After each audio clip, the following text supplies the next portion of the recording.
मंडळी, आपला महाराष्ट्र एक शेतीप्रधान राज्य म्हणून ओळखला जातो. राज्यामध्ये मोठ्या प्रमाणावर ग्रामीण भाग आहे. त्याच्यामुळे कुटुंबांचा उदरनिर्वाह शेतीवर जास्त अवलंबून आहे. पण आपण जर बघितलं तर मागच्या काही वर्षांमध्ये शेतकऱ्यांना अनेक अडचणींचा सामना करावा लागलाय. कधी दुष्काळ, कधी अतिवृष्टी, कधी गारपीट, तर कधी बाजारभावातली मोठी घसरण. यामुळे शेतकऱ्यांचं मोठं आर्थिक नुकसान झालंय. सोबतच शेतीतून अपेक्षित उत्पन्न न मिळाल्यामुळे अनेक शेतकरी बँकांकडून कर्ज घेतात. पण पिकाचं नुकसान झालं की हे कर्ज परत करणं अवघड होऊन बसतं आणि शेतकरी कर्जाच्या ओझ्याखाली दबून जातो. अशा अनेक शेतकऱ्यांचे कान अगदी आसुसले होते की कधी सरकारकडून कर्जमाफीची योजना जाहीर होते आणि कधी या कर्जातून सुटका होते. आणि अशातच काल महाराष्ट्राचा 2026-27 चा अर्थसंकल्प सादर झाला. राज्याचे मुख्यमंत्री तथा अर्थमंत्री देवेंद्र फडणवीस यांनी अर्थसंकल्पात शेतकऱ्यांचा कर्जाचा भार कमी करण्यासाठी कर्जमाफीची घोषणा केली. ही घोषणा राज्यातल्या लाखो शेतकऱ्यांसाठी दिलासादायक ठरू शकते. सरकारनं पुण्यश्लोक अहिल्यादेवी होळकर शेतकरी कर्जमाफी योजना जाहीर केली. या कर्जमाफी योजनेअंतर्गत पात्र शेतकऱ्यांना 2 लाखांपर्यंतची कर्जमाफी करण्यात येणार आहे. मात्र आपण या कर्जमाफीसाठी पात्र आहोत की नाही, यासाठीचे काय निकष आहेत, आपलं नाव या यादीत येईल का, असे बरेच प्रश्न लाखो शेतकऱ्यांच्या मनात आहेत. आणि याच प्रश्नांची उत्तरं देणारा हा व्हिडिओ. नमस्कार, मी निशा हिंगे आणि तुम्हाला माहिती आहे आपला विषयच भारी आहे. मंडळी, पुण्यश्लोक अहिल्यादेवी होळकर शेतकरी कर्जमाफी योजनेनुसार पात्र शेतकऱ्यांना जवळपास 2 लाखांपर्यंत पीक कर्ज माफ करण्याची घोषणा मुख्यमंत्री देवेंद्र फडणवीस यांनी केली आहे. आता ही कर्जमाफी जी आहे ती मेन म्हणजे तर बँकांकडून घेतलेल्या पीक कर्जासाठी लागू असणार आहे. म्हणजे आपण बँकांकडून घेताना 2 प्रकारची कर्ज घेतो. एक म्हणजे पीक कर्ज आणि दुसरं म्हणजे टर्म लोन. तर यातल्या पीक कर्जासाठी ही कर्जमाफी असणार आहे. यातला फरक तुम्हाला थोडक्यात समजावून सांगते. टर्म लोन हे आपण कोणत्याही कारणासाठी घेतलेलं असू शकतं, जसं की विहीर खोदण्यासाठी, अवजारं खरेदी करण्यासाठी, ट्रॅक्टर घेण्यासाठी, गाडी घेण्यासाठी किंवा घर घेण्यासाठी. अशा बऱ्याच कारणांसाठी आपण टर्म लोन घेतो. पण या प्रकारच्या टर्म लोनला ही सरकारची कर्जमाफी योजना लागू होणार नाहीये. आता दुसरा विषय राहतो तो म्हणजे पीक कर्जाचा.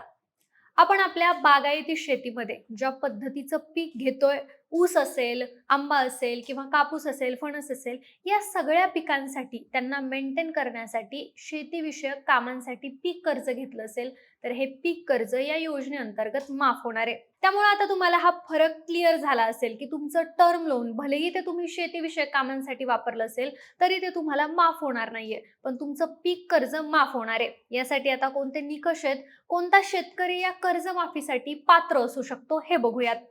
तर ज्या शेतकऱ्यांचं कर्ज थकीत आहे आणि ते कर्ज परतफेड करू शकत नाहीत, अशा शेतकऱ्यांना या योजनेमध्ये प्राधान्य मिळणार आहे. बरं, आता ते कर्ज कधीपासून थकीत असलं पाहिजेत किंवा ते कधी घेतलेलं असलं पाहिजेत, तर 30 सप्टेंबर 2025 रोजी जर तुमचं कर्ज थकबाकीत आहे तर तुम्हाला या योजनेतून फायदा होणार आहे किंवा तुमची कर्जमाफी होणार आहे. मग आता 30 सप्टेंबर 2025 पर्यंत कर्ज थकबाकी असण्यासाठी तुम्ही ते कर्ज 30 सप्टेंबर 2024च्या आधी घेतलेलं असलं पाहिजे. जर तुम्ही या तारखेनंतर ते कर्ज घेतलं असेल तर ते तुमचं थकबाकीच्या यादीमध्ये येत नाही. म्हणजे थोडक्यात काय, तर तुम्ही 30 सप्टेंबर 2024च्या आधी घेतलेलं कर्ज जे थकीत असेल ते तुमचं या योजनेअंतर्गत माफ होणार आहे. आता मग प्रश्न असा निर्माण होतो की जर तुम्ही आत्ताच कर्ज घेतलंय आणि ते थकबाकीमध्ये येत नाही तर ते माफ होईल का? तर तुम्ही हे आता फ्रेश घेतलेलं कर्जही माफ होणार आहे. अजून एक सिच्युएशन असू शकते, ती म्हणजे जर तुम्ही 30 सप्टेंबर 2024ला कर्ज घेतलंय आणि ते कर्ज तुमचं थकबाकीमध्ये होतं, पण 30 सप्टेंबर 2025 पर्यंत मग ते थकबाकीत असलेलं कर्जही तुम्ही भरलं, अगदी सप्टेंबर नंतर ऑक्टोबर, नोव्हेंबर, डिसेंबर किंवा अगदी आता फेब्रुवारी पर्यंत, तर तुम्हाला ही स्कीम लागू होईल का? तर हो, तुम्ही उशिरा भरलेलं कर्जही तुमच्या खात्यावर जमा होणार आहे. बरं, मग तुम्ही 30 सप्टेंबर 2024च्या आधी कर्ज घेतलंय आणि 30 सप्टेंबर 2025च्या कालावधीपर्यंत 12 महिन्याच्या आतच ते कर्ज पूर्ण फेडलंय, तर तुम्हाला यासाठी 50,000 रुपये मिळणार आहेत. म्हणजे जे नियमित कर्ज भरतात त्यांना प्रोत्साहनपर 50,000 रुपये देण्याची तरतूद या योजनेअंतर्गत केली आहे. बरं, अजून एक महत्वाची गोष्ट म्हणजे ज्या शेतकऱ्यांना कमी शेती आहे, ज्यांच्याकडे जमीन कमी आहे आणि त्यांचं उत्पन्न देखील मर्यादित आहे, अशा शेतकऱ्यांना प्राधान्य दिलं जाण्याची शक्यता आहे. यासाठी सरकार खरोखर शेती करणाऱ्या शेतकऱ्यांनाच या योजनेचा लाभ मिळावा यासाठी विशेष काळजी घेणार आहे. कारण बऱ्याच वेळेला असं दिसून येतं की जमिनीचे मालक दुसरीकडे राहत असतात आणि ते शेती करत नसतात, तर दुसरं कुणाला तरी ती शेती करायला दिलेली असते किंवा ती जमीन पडीक असते, पण कर्ज मात्र थकबाकीत असतं. यासाठी खऱ्या शेतकऱ्यांपर्यंत योजना पोहोचावी यासाठी सरकार तपासणी आणि पडताळणी करणार आहे. आता या कर्जमाफीची अंमलबजावणी करण्याची प्रक्रिया विशिष्ट टप्प्यांमध्ये पार पडणार आहे.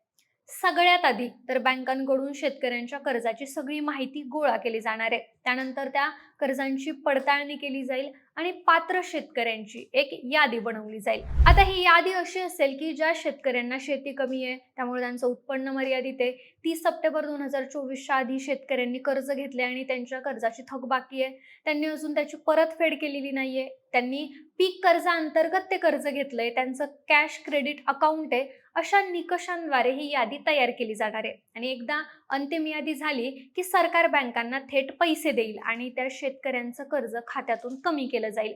त्याचबरोबर जे शेतकरी पीक कर्ज घेतात आणि वेळेत ते भरतात, या सगळ्या गोष्टींची नोंद बँकांकडे असते. याचे डिटेल्स सरकार मागवेल आणि तारखा बघून जे शेतकरी वेळेत नियमित कर्ज भरतात त्यांना प्रोत्साहनपर 50,000 रुपये देईल. एकूणच बघितलं तर 2026च्या महाराष्ट्राच्या अर्थसंकल्पात जाहीर केलेली शेतकरी कर्जमाफी ही राज्यातल्या शेतकऱ्यांसाठी महत्त्वाची ठरू शकते. योग्य निकष ठरवून आणि पारदर्शक पद्धतीने ही योजना राबवली गेली तर लाखो शेतकऱ्यांना याचा फायदा होऊ शकतो. पण आता हे जे निकष आहेत यावरती देखील काही तज्ज्ञांनी टीका केली आहे. ही कर्जमाफी जी आहे हा फक्त एक तात्पुरता उपाय आहे. दीर्घकालीन उपाय हा शेतीला योग्य भाव मिळणं, सिंचन व्यवस्था सुधारणं आणि शेतकऱ्यांचं उत्पन्न वाढवणं हा असू शकतो, असं तज्ज्ञांचं म्हणणं आहे. सोबतच काही शेतकरी संघटनांनी देखील या कर्जमाफीच्या घोषणेवर प्रश्न उपस्थित केलेत. त्यांच्या मते 2 लाख रुपयांची मर्यादा काही शेतकऱ्यांसाठी अपुरी ठरू शकते.